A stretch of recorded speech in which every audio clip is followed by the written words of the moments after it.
আমরা এখন ইন্দ্রাবতী নদীতে বোটিংয়ের জন্য প্রস্তুত হচ্ছি। আমরা সবাই লাইফ জ্যাকেট পরে নিয়েছি। ইন্দ্রাবতী নদীর ওপর অবস্থিত চিত্রকূট জলপ্রপাত, যা ছত্তিশগড় রাজ্যে অবস্থিত। এটি জগদলপুর থেকে মাত্র 38 কিলোমিটার পশ্চিমে।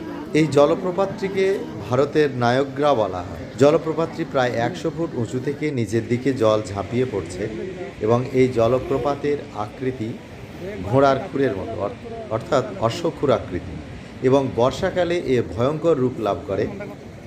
বর্তমানে এখন ডিসেম্বর মাস, তাই এর রূপটি অনেকটাই ছোট, এবং বর্ষাকালে প্রায় 1 কিলোমিটার বিস্তৃত জায়গা জুড়ে জলপ্রপাতটি নিচের দিকে ঝাঁপিয়ে পড়ে।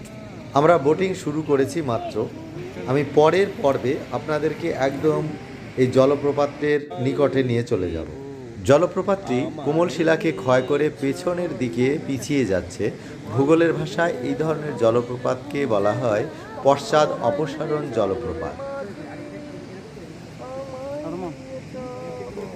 হ্যাঁ, আমাদের কাকা কিছু বলবে। ভালোই লাগছে অভিজ্ঞতা সম্পর্কে। অভিজ্ঞতাকে দেখতেও ভালো লাগছে, সবই ভালো। দুঃখের বিষয় পাটা কেটে গেল।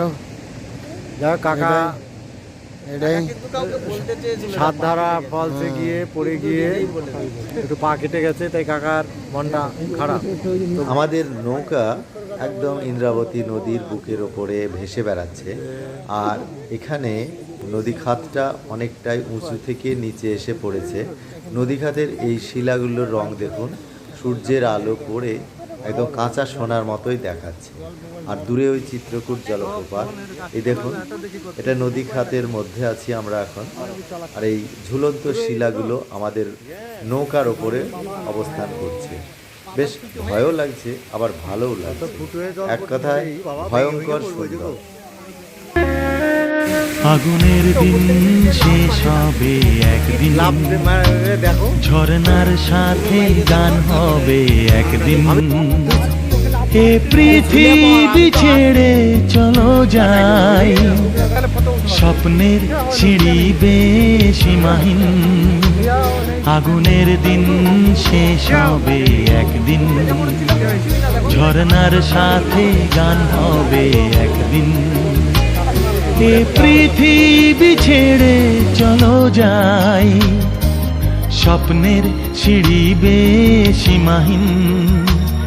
আগুনের দিন শেষ হবে এক